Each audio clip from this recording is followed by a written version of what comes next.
Muito boa noite, com muita alegria que nós começamos mais um programa Direção Espiritual. Gosto de compreender a nossa experiência de Deus como uma experiência de ficar amigo dele. Crescer na amizade, na cumplicidade. E aliás, para isso nós temos amigos, para nos ensinar que isso é possível. É interessante a gente identificar que as experiências sobrenaturais só são possíveis àqueles que foram bem alimentados de experiências naturais. Crer que Deus é Pai, por exemplo, requer a gente ter confiança no Pai da gente. Porque senão essa frase, essa expressão não diz nada para nós. Todos os empecilhos da falta de experiência humana são colocados na nossa relação com Deus. Pode ser que seja mais fácil para alguns a gente dizer que Deus é mãe. E é por isso que nós fazemos questão de resgatar toda a ternura, a misericórdia de Deus, que são atributos tão femininos. Me desculpem os homens, mas a ternura quem nos ensina são as mulheres. A misericórdia, né? Fazer caber dentro do coração o outro que está na minha frente, diante de mim. Meu coração tem espaço para ele. Ele não fica de fora. A experiência de acreditar que Deus é amor, que Deus é Pai, que Deus é amor, requer que eu tenha tido uma experiência amorosa com meu Pai. Aí você poderia me dizer, padre, então quem não teve uma experiência amorosa com o Pai na terra nunca vai entender Deus no céu? Não, porque a gente pode se curar com o tempo. Nós não estamos condenados a morrer vítimas de tudo aquilo que nos foi ausente como humanos. Eu tenho muitas ausências dentro de mim, graças a Deus não tenho essa ausência de pai, fui muito bem amado pelo meu pai. Mas encontro o tempo todo pessoas que lutam contra os seus prejuízos existenciais, humanos. Não se sentem vítimas. Podem até sofrer, é difícil, é doído ao coração humano a gente reconhecer as ausências. Pode ser que você esteja me assistindo hoje tendo de acomodar dentro do coração a dor aguda de ter perdido alguém. Humanamente a gente precisa de tempo para se recompor. Morre alguém hoje na nossa vida e às vezes nós levamos anos e anos até a gente voltar a conviver com aquela saudade de maneira suave, harmoniosa. Então encontro pessoas o tempo todo que estão se reconciliando com a figura de Deus Pai. Racionalizam isso. A experiência humana que eu tenho não pode me determinar. Ela pode até representar um obstáculo, isso é natural. Aliás, ninguém nos prometeu que seria fácil. Mas a fé é um dom que está em mim, que está em você. E é tão interessante pensar, minha gente, que o dom, ele nos é dado da mesma forma. Porque às vezes nós somos injustos com Deus. A gente olha para o vizinho que tem uma experiência religiosa bonita, admirável, que repercute no caráter dele.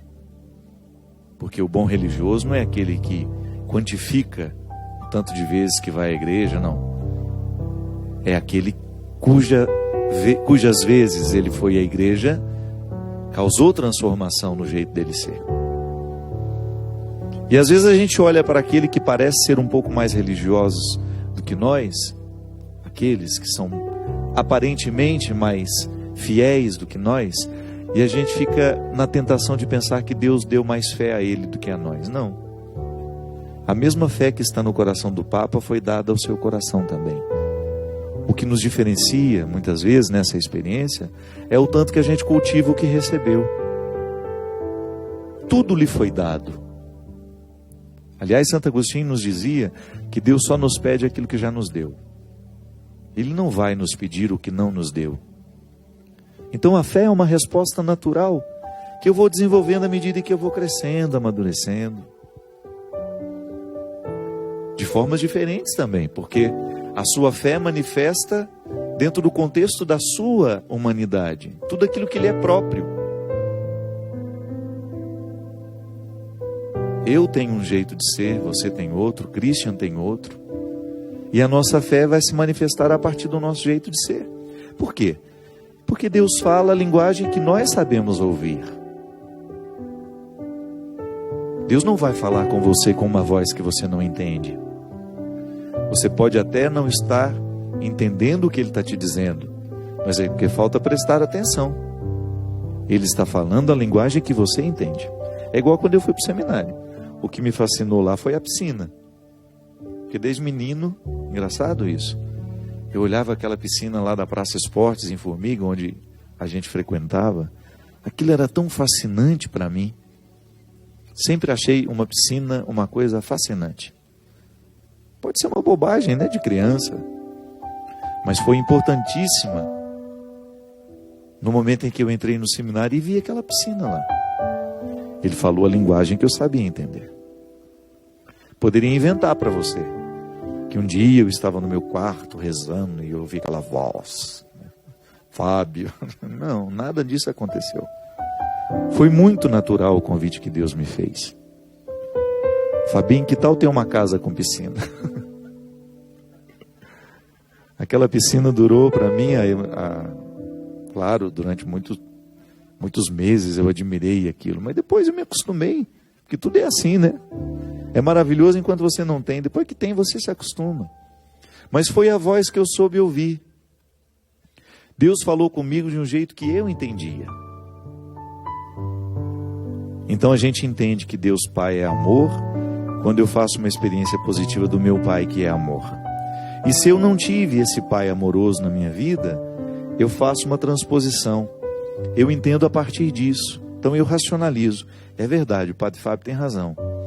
Muitas vezes as minhas dificuldades com Deus não são com Deus, são com meu Pai.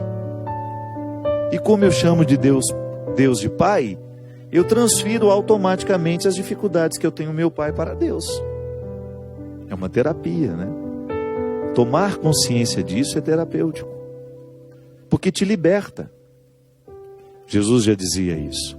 Conhecereis a verdade e a verdade vos libertará. Minha gente, muitos dos fantasmas que vivem em nós, eles são alimentados justamente pela nossa ignorância. A ignorância, ela nos priva de sermos livres. De repente você começa hoje a pensar, será que a minha dificuldade com Deus não é com Ele? Será que a minha dificuldade é com meu Pai antes disso? Aí você vai mais livre para encontrar esse Deus, cujas dificuldades com seu Pai você projetou tudo nele. Mas ainda temos uma outra oportunidade de acreditar em Deus como amigo. Como essa música aqui nos diz. Eu fiz essa música para uma amiga muito querida, a Adriana Arides. Um momento de sofrimento na vida dela, eu participando de maneira muito intensa daquele sofrimento. E de repente também tive um dia difícil, me lembro como se fosse hoje, lá no interior da Bahia, doente, uma diarreia, quase morrendo. Diarreia, vômito, aquele mal-estar, aquele cansaço, um calor que você não faz ideia. E eu precisando ir fazer um show à noite numa outra cidade sem nenhuma condição. E o rapaz que era o organizador do outro evento, não entendendo o meu estado físico, querendo que eu fosse de qualquer jeito. Eu me senti tão indigente naquela hora. Falei, oh, meu Deus do céu, será possível, né, que esse rapaz não pode ser meu amigo nessa hora e entender que eu não tenho saúde para ir lá? Ele tinha outras atrações naquela noite. E eu nem era. Não era famoso, não. Era mais um nome dentro da igreja. Porque se fosse hoje, com a projeção que o meu trabalho teve, só eu, né, para segurar o evento, é diferente. Mas naquela época não, eu era mais um no meio de mais uns 5, 6 cantores. E ele não queria me liberar de jeito nenhum. E aí eu, naquele sofrimento dentro do quarto, esqueci um pouco meu, não sei porquê, lembrei da Adriana e fiz esses versos.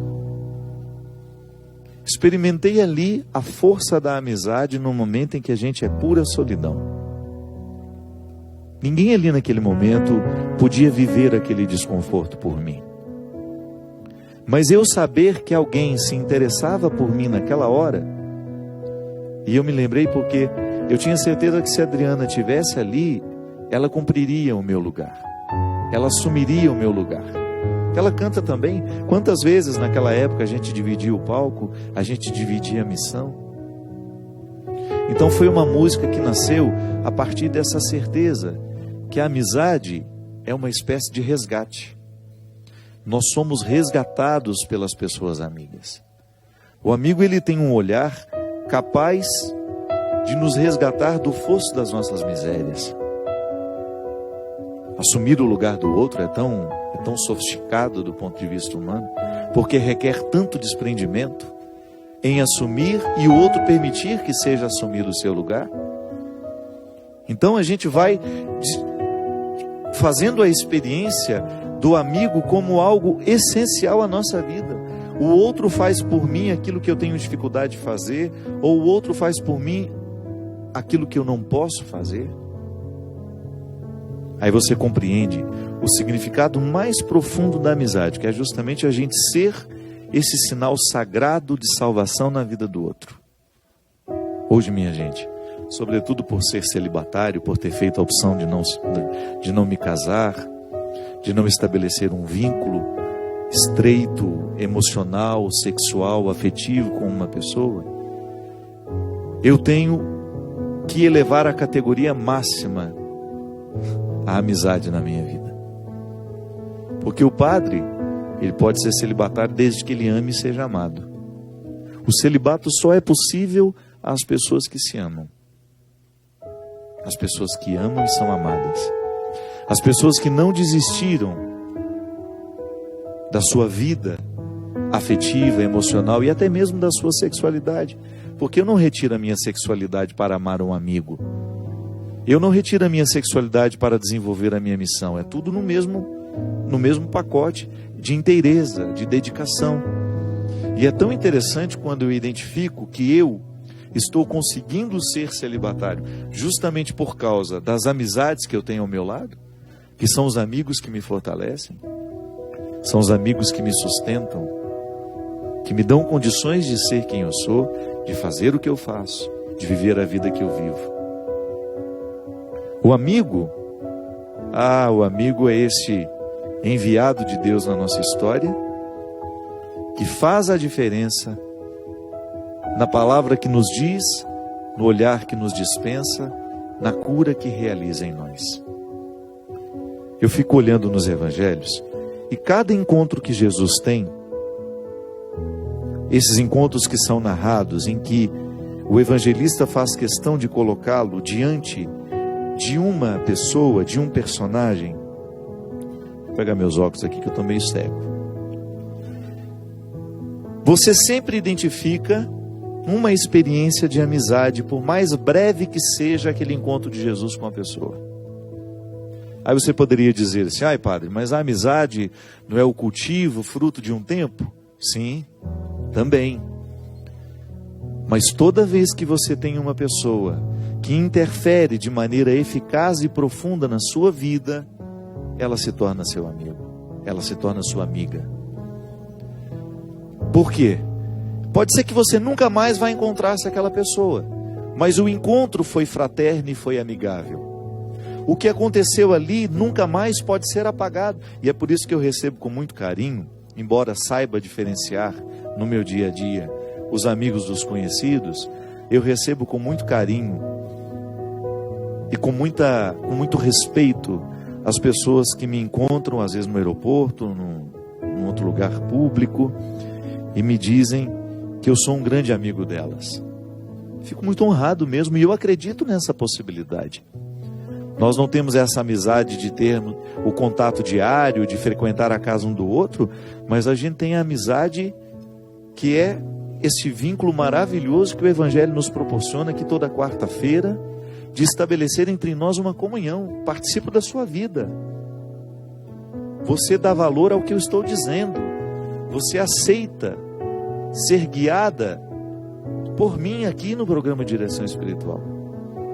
Assumo com muita responsabilidade essa oportunidade de passar pela sua vida, da mesma maneira como Jesus passou pela vida do cego de Betsaida. O Evangelho nos diz assim, está em Marcos, capítulo 8, versículo 22. Chegaram a Betsaida e trouxeram-lhe um cego. Pediram-lhe que tocasse nele. Tomando o cego pela mão, levou-o para fora do povoado, cuspiu nos olhos dele, impôs-lhes as mãos e perguntou: estás vendo alguma coisa? Erguendo os olhos, o homem disse: estou vendo as pessoas como se fossem árvores andando. Jesus impôs de novo as mãos sobre os olhos e ele começou a enxergar perfeitamente. Ficou curado e era capaz de ver tudo claramente. Jesus despediu e disse-lhe: não entres no povoado. Veja bem, nessa experiência de amizade, Jesus proporciona a este homem a possibilidade de voltar a enxergar. Isso é tão significativo na nossa vida, minha gente, porque eu preciso o tempo todo passar pela experiência de quebrar as cegueiras que me impedem de ver o que realmente merece ser visto. Até na miudeza dos meus dias.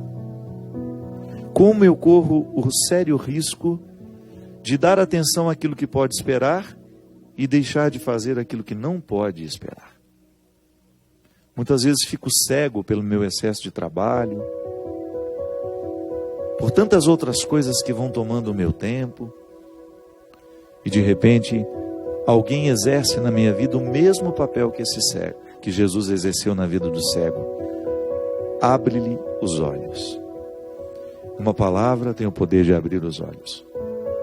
E como tem? Quando essa palavra é verdadeiramente comprometida com a nossa felicidade, com a nossa alegria, quando essa palavra está de fato comprometida com o nosso bem, ela abre os nossos olhos. Ela faz mais que isso. Ela nos faz ver estradas que antes a gente não via sozinho. Quando os meus olhos não podiam ver, tua mão segura me ajudou a andar. Quando eu não tinha mais amor no peito, teu amor me ajudou a amar. Quando os meus sonhos de desmoronar, me trouxeste outros para recomeçar. Quando me esqueci que era alguém na vida, teu amor veio me relembrar. O outro exerce na nossa vida um papel de nos dar aquilo que nós não estamos tendo sozinhos. Não se trata de viver por nós. Não. Não se trata de tornar-se aquele que vai, de alguma forma, nos levar eternamente nas costas. Não. Mas nos oferecer temporariamente aquilo que sozinhos nós não podemos ter. Mesmo porque a amizade não pode nos retirar a autonomia, né? A amizade saudável é aquela que o outro passa pela minha vida e depois vai viver o seu papel, vai viver o seu protagonismo e eu vivo o meu. Os papéis, a fraternidade não anula a minha responsabilidade de ser quem eu sou. O meu amigo fica ao meu lado para me ajudar a ser quem eu sou, mas não para ser por mim. Pode até temporariamente assumir o meu papel, para me dar um alívio, ou para me dar condições de ter o tempo da recuperação, mas o protagonismo continua sendo meu. Permita hoje que Deus lhe mostre quem são os seus verdadeiros amigos. Isso é um ato de conversão, viu? É conversão a gente reconhecer quem de fato tem o dom de nos levar a Deus. Mais uma vez, eu gosto dessa frase. O bom amigo é aquele que nos faz amigo de Jesus, é aquele que nos aproxima da verdade, é aquele que nos ajuda a descortinar todos os equívocos que tantas vezes se estabelecem na nossa vida porque somos ignorantes, porque não temos a percepção da realidade, porque não somos capazes de juntar as peças do jogo.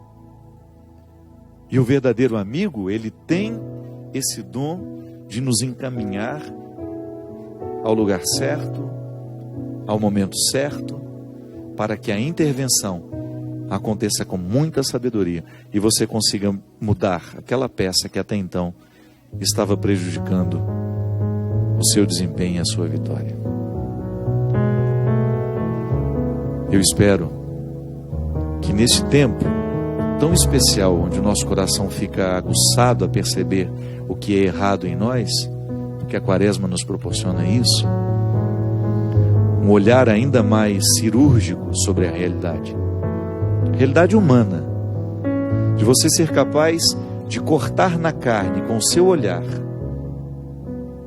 de você identificar o cerne das questões, aquilo que de fato em você hoje poderia ser muito melhor, e estabelecer, fazer dessa amizade, dessa experiência humana, um ensaio para a compreensão da eternidade que nos espera.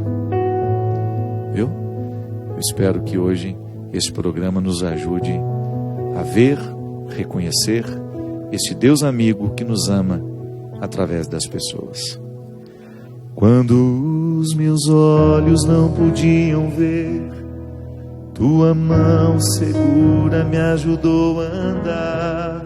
Quando eu não tinha mais amor no peito, teu amor me ajudou a amar. Quando os meus sonhos me desmoronaram, me trouxeste outros para recomeçar.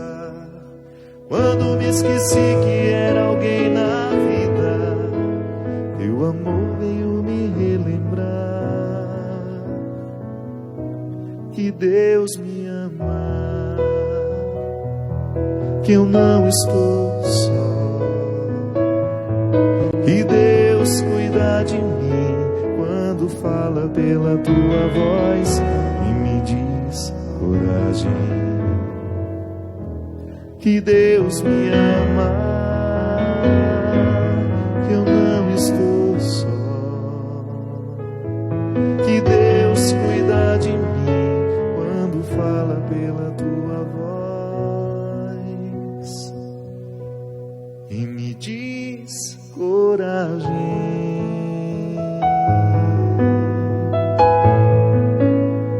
A gente volta rapidinho com o programa Direção Espiritual.